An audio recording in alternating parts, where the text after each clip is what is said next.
Pay me, pay me, pay me my silver now. Pay me or go to jail. Pay me my silver now. Hey guys, Bix Weir, roadtoroad.com. It is the 10th of November. And silver really is different this time. you hear that all the time. It really is different this time.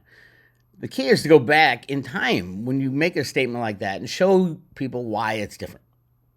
Not only on the charts as far as price, which is 100% rigged, but also in the inventories, warehouses, and especially for silver on the industrial side of consumption. That's where the big lies are coming out right now.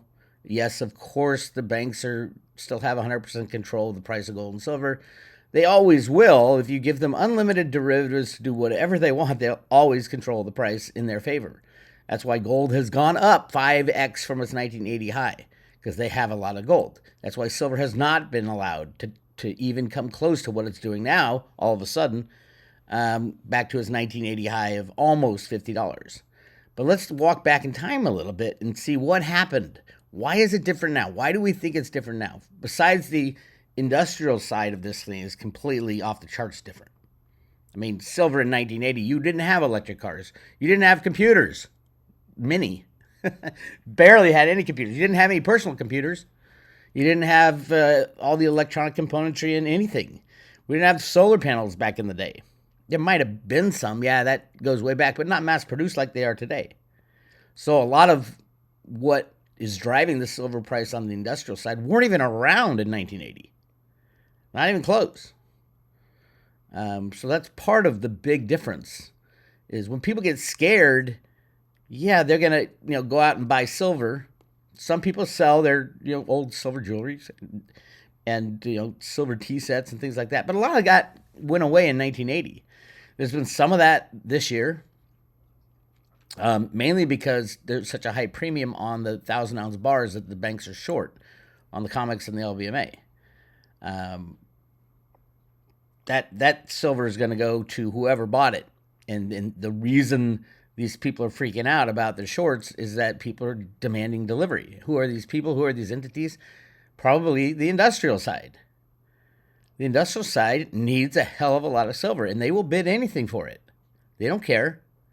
They care about making their product. Apple doesn't care how much silver costs. If it's going to screw up their iPhones, which they make all their money at, they don't care if it doubles or triples or quadruples. I mean, let's talk about $1,000 or $2,000 silver. Would Elon stop using however much he uses in his electric cars? No, he never would. There really isn't a price. You have the degrading of functionality if you replace silver. And that's just a fact.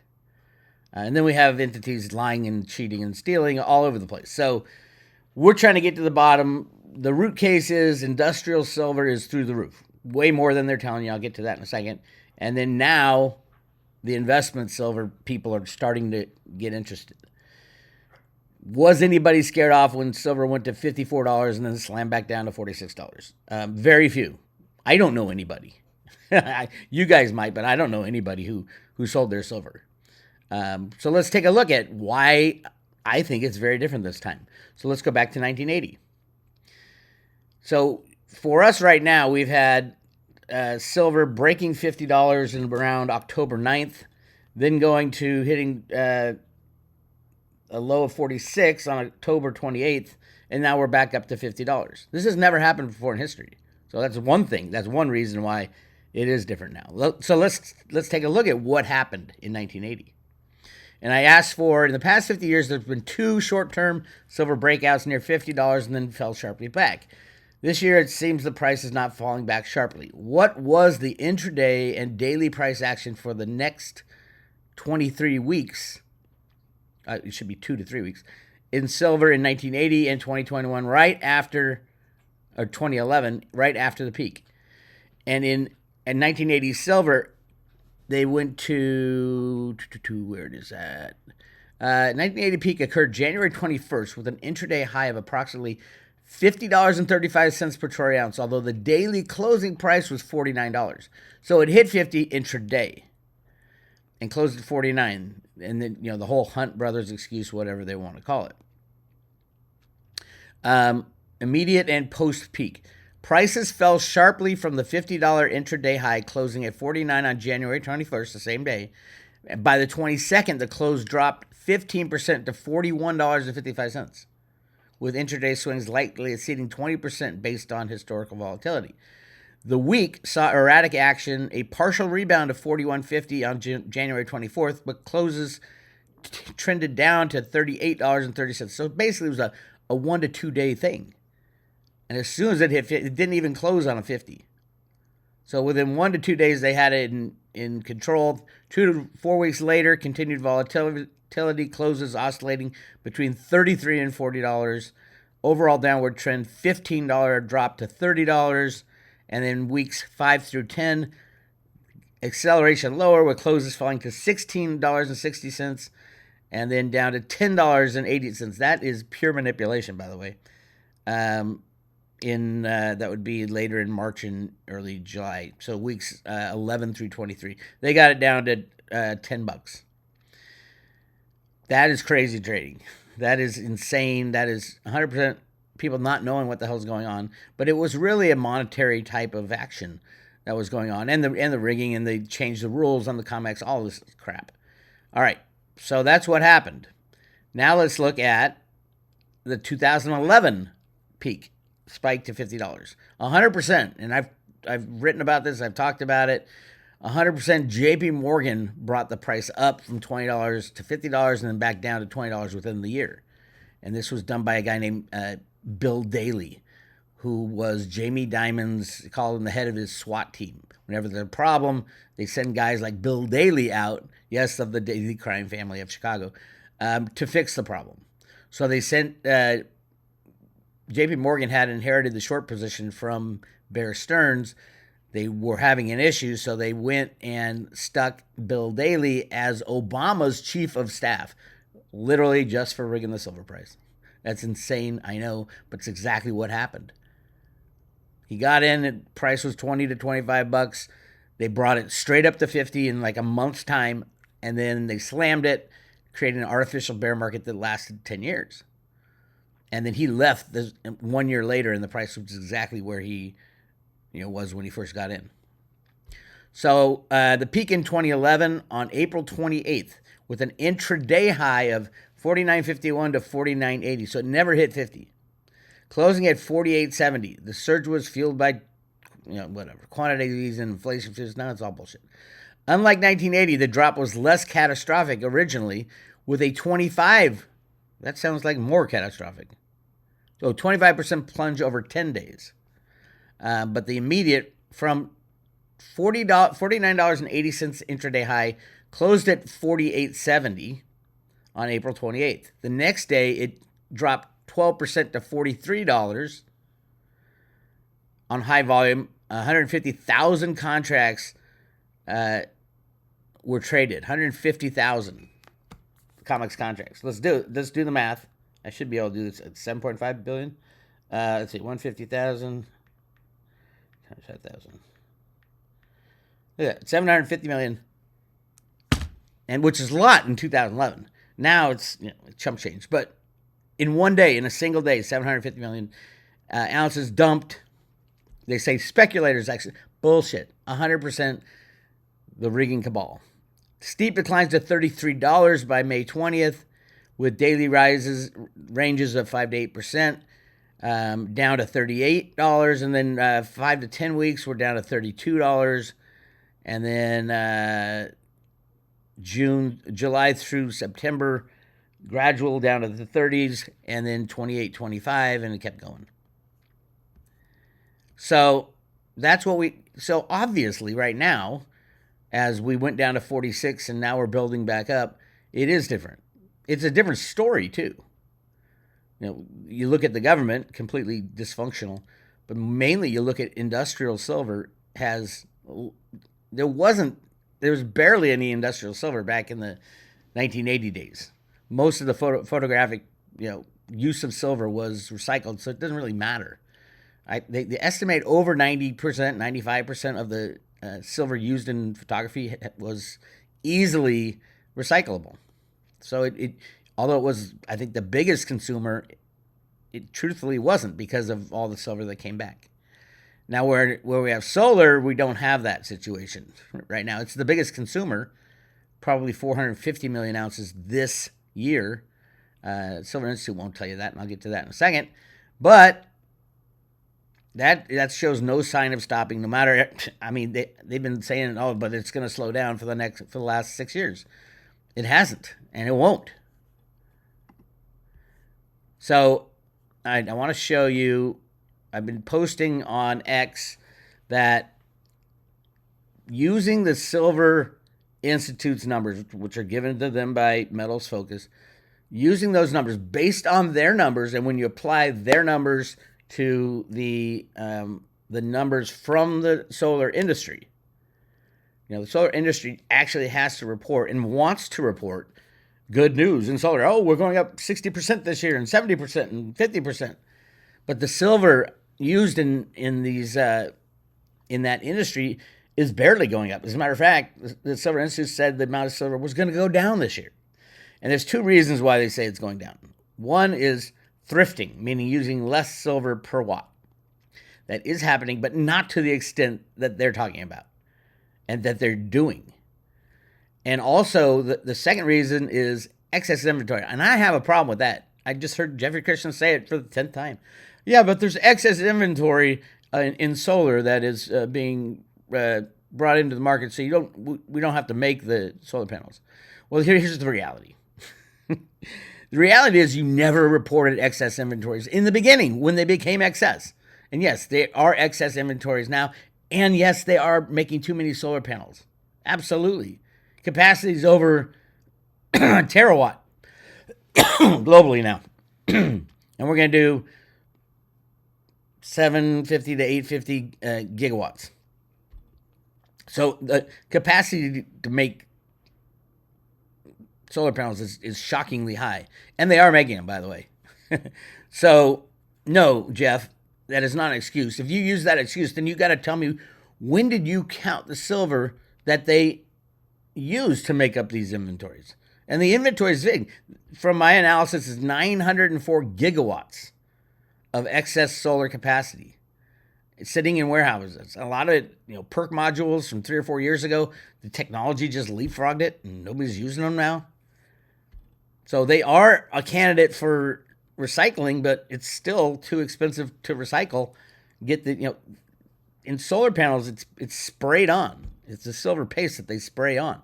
These little micro lines of, it's hard. You got to basically melt the whole thing down and separate the components. So here's the thing I'm getting at.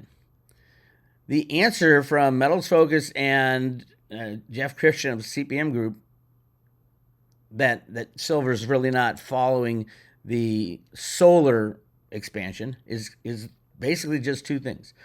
Again, number one is the thrifting, taking out the total amount of silver in each panel per watt. That's maybe 5 to 7 to 8% per year. Maybe.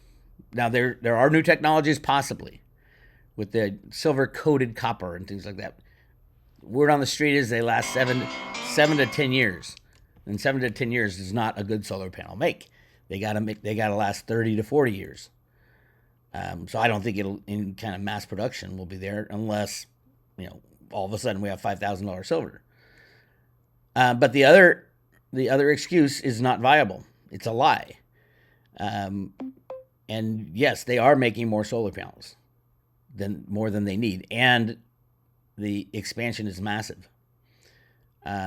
So right now, there's probably about 904 gigawatts of excess solar in inventory, which is about 450 million ounces of silver in inventory in the form of a solar panel.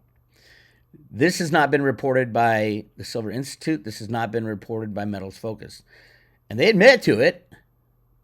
They're saying, oh, yeah, it's being used up. It's not being used up. It's being added to. And they aren't calculating that in their numbers. So the numbers are completely off. So 904 million ounces of silver, gigawatts, so 450 million ounces of silver was never reported. ever. And so this is what it looks like. This is for 2004. This is the PV photovoltaic installs in 2004, right here. And then supposedly 232 million ounces.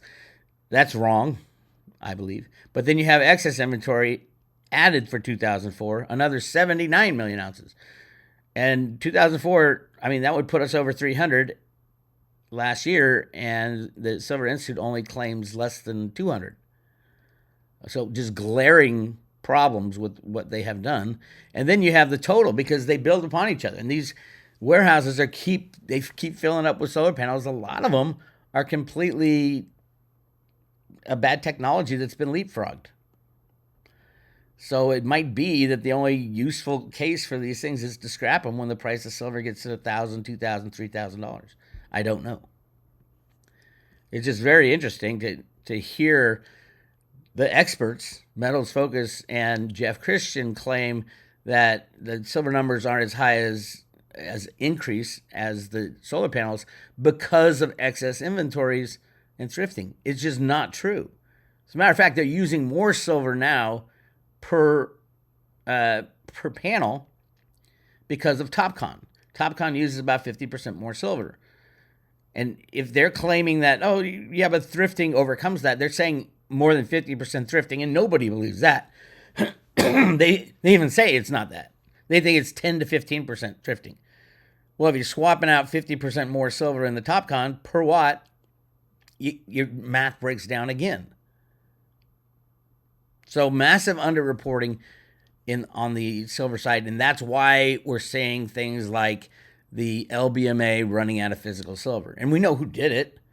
I mean, the data was that India took 15 million bars, 15 million ounces worth of silver bars from the COMEX. I mean, from the LBMA for last month. And this month, supposedly, they did it again. Because that's the last place you can get silver, on the LBMA. And every other inventory has been run dry. So whatever they're posting as their increase in inventory, it just takes it, rob from Peter to feed Paul. And China doesn't care where they get it. They're gonna bring it in. India doesn't care where they get it. They're gonna bring it in. So I'm waiting for the 15th. 5 more days, we find out how much more silver India imported, because it was the last month it was a downward push in silver prices. That's when India buys, and they're not going to wait for those moving averages anymore. This is a brand new game. I'm not surprised to see silver jump right back over $50. It will jump over $500, $5,000 when this game is over. I hear Trump talking about changing the monetary system. I'm like, it's about time. You already told the people that Elon found 14 computers that create money out of thin air. How did Nancy Pelosi get all that hundreds of millions of dollars? It wasn't stock trades. It was their printing money for themselves. Stacey Abrams gets $1.2 billion. Excuse me? Insane world we live in. Buy your silver. Get as much as you can in your own possession. If you can get silver pre-65 coinage, I think that's the cheapest on the market right now. For the future, if we do go back, or when we do go back to gold and silver standard, that will be highly coveted, that silver, along with the 1 ounce silver eagles. But the premiums on the silver eagles are high because the U.S. Mint has made a decision not to make anymore. Wait, Bix, I don't see where they announced it. They didn't announce it. They just stopped making them in quantities to support public demand. And that was the law. If you go to roadtoroota.com, go to the very first page on the public road, and you scroll down, you'll see a 3-part interview I had with the head of Silver Eagle Sales, Jack Sermon. And in that interview, he admits he was told by his boss, the head of the Mint, to stop making Silver Eagles. And he said, I can't stop. And he also said that demand would probably be, this is a couple years ago, between 35 and 40 million. They're doing less than 10 million ounces this year. So this is not a conspiracy theory. It's an admission by the head of Silver Eagle Sales, who works for the U.S. Mint, that he was told to stop selling Silver Eagles. And then when he said he can't do that, it would cause too much of a commotion They said, well, then sell as few as possible without raising eyebrows. And that's why we went on allocation. Now, allocation of silver means that the U.S. Mint is not giving the people, the authorized participants, what they want. And by the way, they're also marking it up, which is illegal. It is illegal to mark up the Silver Eagle from the mint. Now, once the authorized distributors get them, then who knows? They can mark it up all they want, which I think is a problem. I think these authorized distributors are making off like bandits. And the reality is you don't need an authorized distributor. With the internet, I mean, they have the infrastructure to sell coins right now. They sell these massively marked up, ridiculous, they call them numismatic. I wouldn't call them numismatic coins.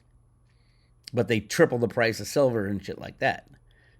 If you go to the U.S. Mint website, the U.S. Mint was not meant to be a profit-making entity. When the U.S. Mint was founded, they'd give you free coinage. You walk in with your silver, whatever, your silver jewelry, and they'd make you a silver coin for free.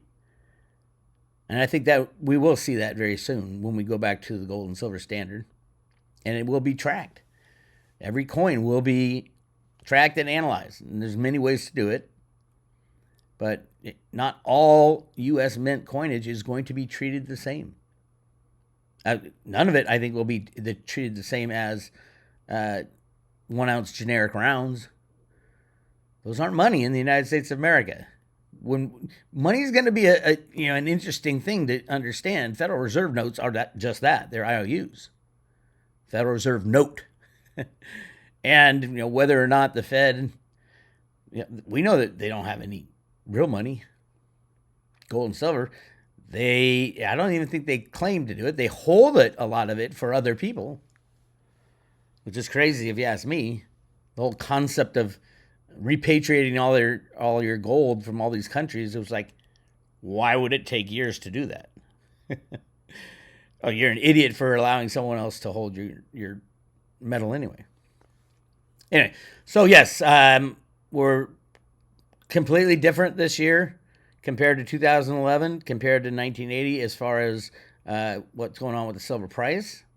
Completely different as far as the supply-demand dynamics from then and now. We know that 1980, the Hunt brothers, that was the excuse, fine.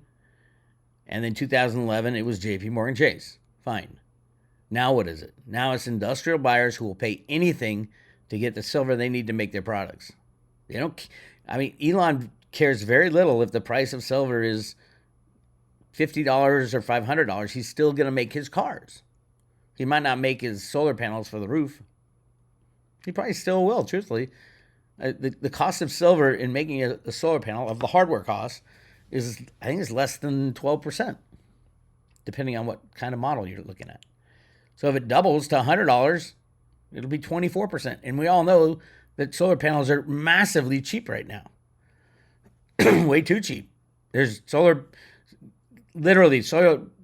panel manufacturers are going out of business because the price or they're restructuring. So that's the funny thing about going bankrupt and restructuring. All of a sudden, all your costs are gone, all your expenses are gone, so you can make as many as you want to pay off your creditors, which puts even more solar panels into the market.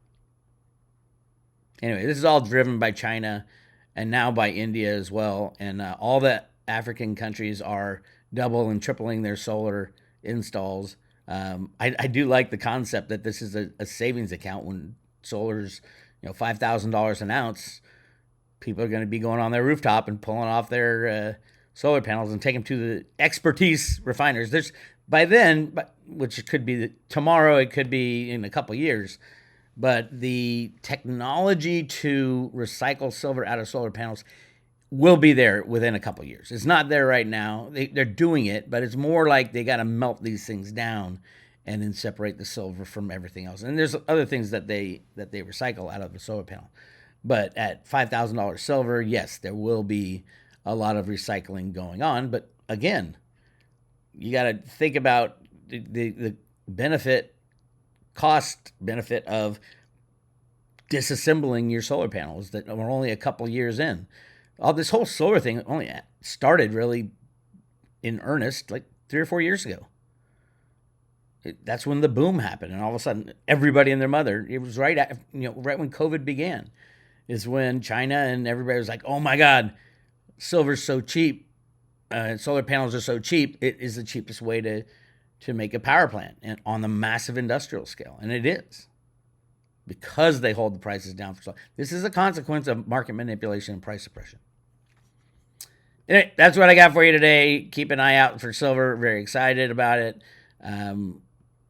Lots of rumors going around in the crypto world, especially that I'm starting to hear finally rumors that Reggie Middleton will be let loose of his illegal attacks from the government. He's the last one standing.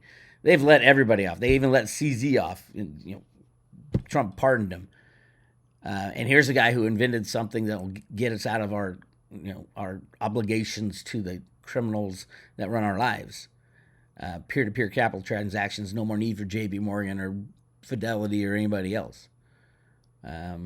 So yeah, the rumors are, I can't point to anybody. People send me stuff all the time saying, yeah, here's what I hear. Just the talk of it. Just people saying, oh my God, maybe the cryptos I have are not going to be able to be used under the Reggie Middleton patent without some kind of going to Reggie and saying, hey, let us use our technology. You can buy Veritasium tokens once in a while on decentralized exchanges right now.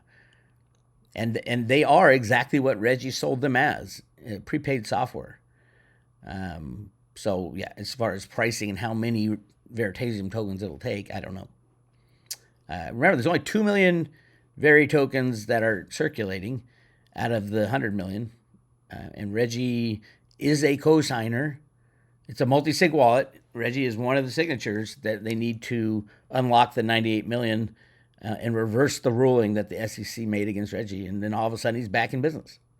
And I think they owe him a lot of money for his pain and suffering, if you ask me. Anyway, we are giving away one Veritasium token. It is your insurance policy against all that happening in the crypto world. And yeah, maybe even down to the Bitcoin source code changes that happened since Satoshi.